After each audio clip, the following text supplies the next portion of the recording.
Sejam bem-vindos à Revista Fórum, eu sou Carlito Neto, historiador e cientista político, e hoje a gente está aqui para analisar essas informações novas que vieram a público sobre o plano ali organizado por Bolsonaro, por Mauro César Cid e por outras pessoas do governo Bolsonaro, que envolvia o sequestro do ministro Alexandre de Moraes, como a gente já sabia. Se tinha, inclusive, ali o monitoramento do ministro Alexandre de Moraes. O ministro, inclusive, no documentário que foi vinculado na Rede Globo esse ano, falando sobre o 8 de janeiro de 2023, diz que entre um dos planos que foi descoberto ali contra ele, estava um plano que levariam ele ali para uma região específica do Brasil e, quem sabe, o enforcariam em praça pública.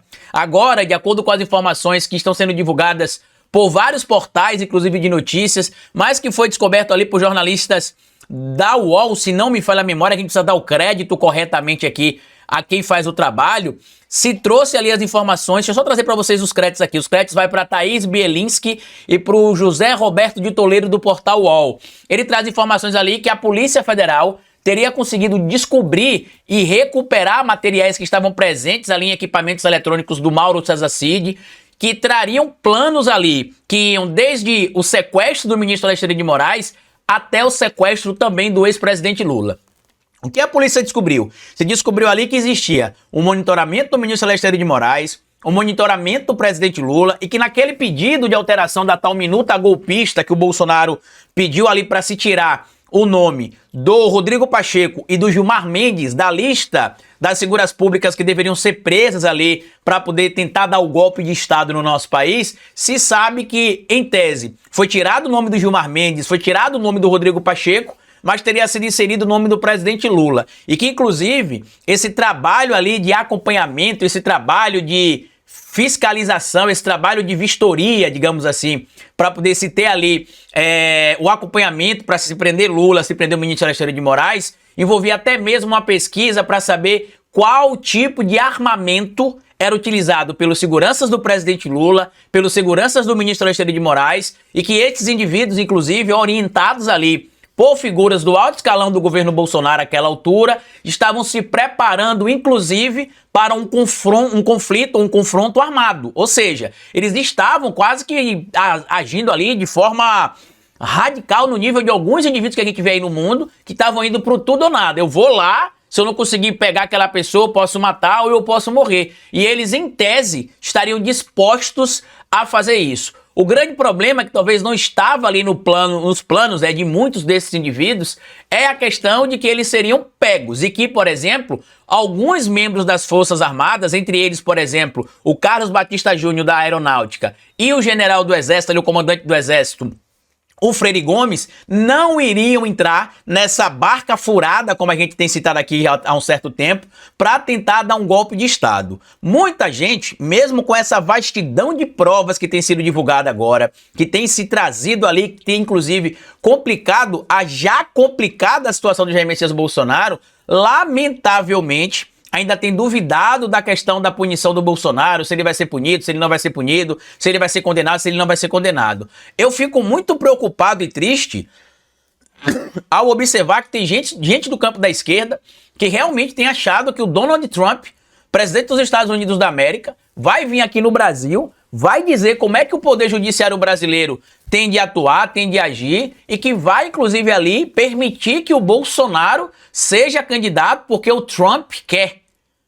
A gente precisa lembrar, meus amigos, que existe uma coisa no Brasil chamada Código Penal. Existe outra coisa chamada Código de Processo Penal. E tudo que envolve essas duas coisas no Brasil, tanto relacionados ao Bolsonaro, quanto relacionados aos demais indivíduos envolvidos nas tramas pré-golpe e nas tramas golpistas que culminaram com o 8 de janeiro, estão sendo punidas. Muita gente está dizendo aí que se perdeu o time de se prender o Bolsonaro, Bolsonaro não será mais punido porque a hora de prender o Bolsonaro passou. E aí a gente precisa lembrar que quando você condena alguém na justiça, você não pode meramente abrir a boca e olhar assim para a pessoa e falar assim: seja condenado, seja preso. A gente lembra que a Lava Jato fez isso com o presidente Lula, por exemplo, através da figura do juiz parcial Moro. Depois o Moro foi desmoralizado e o Deltan Dallagnol, inclusive, acabou sendo afastado da vida pública por causa do enquadramento dele, olha a ironia, na lei da ficha limpa. Ele que tanto defendeu ali o combate a político ficha suja,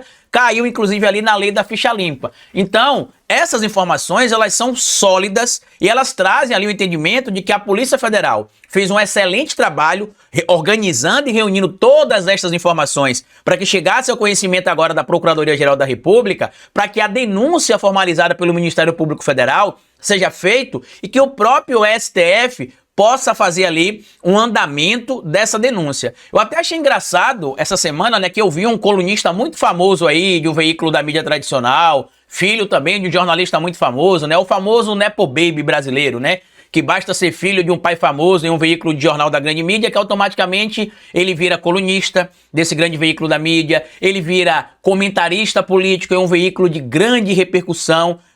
Inclusive, a queda dele sempre é para cima, né? Ele sai de veículos ligados à extrema-direita, que perderam completamente a credibilidade, e cai para cima com veículos da grande mídia aberta, que tem bastante audiência. E eu vi que ele publicou lá uma informação na rede social dele dizendo o seguinte, que a condenação dos bagrinhos, né, vamos chamar assim, do 8 de janeiro, foi muito elevada, as penas que não deveriam ter sido tão elevadas, e que isso só expôs que vários ministros atuaram meramente como agentes da vingança para poder pegar a gente que estava, por exemplo, ali no 8 de janeiro, e que aquelas pessoas teriam ali a condenação muito pesada meramente por vingança. Eu fui no direct dessa pessoa e falei o seguinte, fulano de tal, quase que eu digo o nome dele aqui inclusive agora. Deixa eu explicar uma coisa para vocês. Dentro do direito existe uma coisa chamada dosimetria da pena. O juiz, ele não pode simplesmente olhar na minha cara, olhar na sua cara e falar assim, o seu crime, a pena máxima é de 2 a 12 anos, eu vou dar 12 anos porque o que você fez é errado. Eu vou dar 8 anos porque o que você fez é um absurdo. Eu vou dar 6 anos porque eu acho que o que você fez não é muito grave. Não, existem critérios. Deixa eu até mostrar para vocês aqui quais são os critérios, porque são critérios práticos, tá? A dosimetria da pena. A gente aprende isso no curso de Direito. No meu último ano na universidade, hoje está trancado o meu curso de Direito, mas no meu último ano, que foi no ano passado, eu estava estudando matérias do 4º e do 5º período, eu estava, inclusive, estudando a questão que envolve a dosimetria da pena, que em linhas gerais aqui, para que vocês entendam, tá? Para que fique fácil de compreender, são critérios que são utilizados para poder estabelecer o tempo mínimo ou máximo de que o indivíduo será ali condenado. Ou seja, existem critérios técnicos avaliados, a gente chama de 3 fases, tá? A primeira fase é a fase da pena base, você pega ali as circunstâncias judiciais. A segunda fase seria a pena intermediária, você pega, por exemplo, agravantes e atenuantes, para ver aquilo que agrava a pena para poder ter um acréscimo na pena e aquilo que atenua a sua pena para ter uma redução da pena. Em via de regra, um atenuante e um agravante, eles se anulam. Isso não é uma regra padrão, não é para tudo, mas geralmente, quando você tem um agravante e um atenuante, elas se anulam. Você não tem nem o aumento nem a redução da pena. Claro, depende das circunstâncias de cada agravante, de cada atenuante, mas geralmente é assim. E a pena é definida levando, por exemplo, em consideração as causas de aumento da pena e as causas de diminuição da pena. E isso, inclusive, está estabelecido no próprio Código Penal. Você consegue observar isso. E aí depois se executa a pena do indivíduo através da chamada LEP, como a gente chama, que é a Lei de Execução Penal. Ou seja, não é o ministro Alexandre de Moraes que olha na cara de um golpista como a dona Fátima, por exemplo, e fala: dona Fátima, porque a senhora defecou no banheiro do STF e xingou os ministros da corte, eu vou punir a senhora por 10 anos, por 8 anos. Não é assim que funciona. É feito um cálculo base para que se tenha a pena dessa pessoa. Por quê? Quando o magistrado condena alguém, existe uma coisa no direito que a gente chama de fundamentação. O magistrado precisa justificar por que a pena foi aumentada, por que a pena foi reduzida, por que a pena base é aquela, por que a pena intermediária foi aquela, o que é que se levou em consideração para se ter atenuante ou agravante, ou se não se levou em consideração, para daí se definir a pena. Então, existe um movimento hoje na tal grande mídia tradicional brasileira que quer livrar o Bolsonaro. Quer livrar o Bolsonaro, por quê? Porque sabe que mesmo se o Bolsonaro não for candidato em 2026, que não será, ele pode ajudar de alguma maneira o candidato que eles querem, que é o Tarcísio, e se não em 2026, em 2030. Então, para parte da mídia aí tradicional brasileira, a prisão do Bolsonaro não é mais algo interessante. Por quê? Porque a prisão do Bolsonaro pode talvez ajudar a inviabilizar parte do projeto Tarcísio 2026, Tarcísio 2030, porque existe uma parcela ainda radicalizada ao bolsonarismo que vota em quem o Bolsonaro quiser apontar. E essa diferença pode ser preponderante. para levar o Tarcísio para o segundo turno, para talvez fazer o Tarcísio vencer, quem sabe, um candidato indicado por Lula lá em 2030, se for o caso. E a gente precisa acordar e entender isso. Quando nós do campo da esquerda vociferamos essa ideia de que não vai ser punido, não vai dar em nada, eu não acredito na justiça, a justiça não é aplicada, vocês estão duvidando, inclusive, do próprio processo que tirou o presidente Lula da prisão. Foi justamente graças à atuação correta da justiça que o presidente Lula foi descondenado, como os bolsonaristas dizem, mas na verdade as condenações foram anuladas, porque se teve suspeição e parcialidade do juiz que julgou o caso do presidente Lula.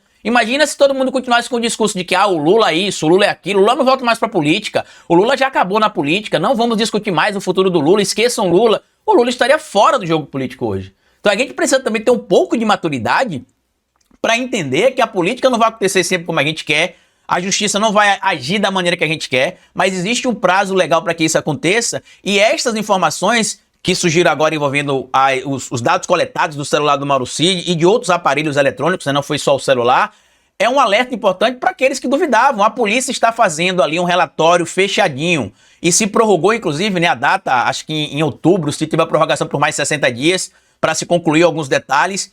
Esses detalhes estão concluídos e fontes da Polícia Federal já dizem que o relatório deverá ser concluído até o final desse mês. E já tem, gente, um parecer do Dr. Paulo Gonet Branco dando a entender claramente que ele enxerga que o papel da organização criminosa, que supostamente faria parte Bolsonaro, Mauro Cid, Valdemar da Costa Neto, Braga Neto e outras figuras, tiveram um papel direto e ativo no que culminou no 8 de janeiro. Então aproveite esse material aqui, que a gente está chegando no final de semana, compartilha nas redes sociais de vocês, me siga nas minhas redes sociais também. Peço desculpas a vocês pelo horário do vídeo hoje, como vocês podem ver aqui, fui pro hospital pela primeira vez na minha vida, eu tive uma crise de enxaqueca e eu pensei que eu ia estar tendo um aneurisma, era tanta dor na minha cabeça que eu fiquei desesperado, mas graças a Deus cheguei aqui em casa, apesar de ter falado aqui com o pessoal da Fórum para me liberar da produção do vídeo de hoje, faz parte do meu sangue, do meu dever fazer esse material. Isso aqui para mim é algo que eu gosto, eu não enxergo isso aqui necessariamente como um trabalho que eu tenho a obrigação de fazer, e mesmo a Fórum me liberando da produção desse material de hoje, eu decidi produzir porque eu acho que é importante a gente comentar essa situação, porque isso só mostra que o relatório que a Polícia Federal está produzindo, além de ser sólido, vai levar para a cadeia os bandidos que cometeram os atos pré-golpe, durante golpe e do golpe, tá bom? Comenta aqui embaixo o que é que você acha de tudo isso, compartilha esse vídeo se você puder, se inscreva no nosso canal e deixa like, me siga nas plataformas digitais e até o nosso próximo encontro aqui na Revista Fórum na segunda-feira. Tchau!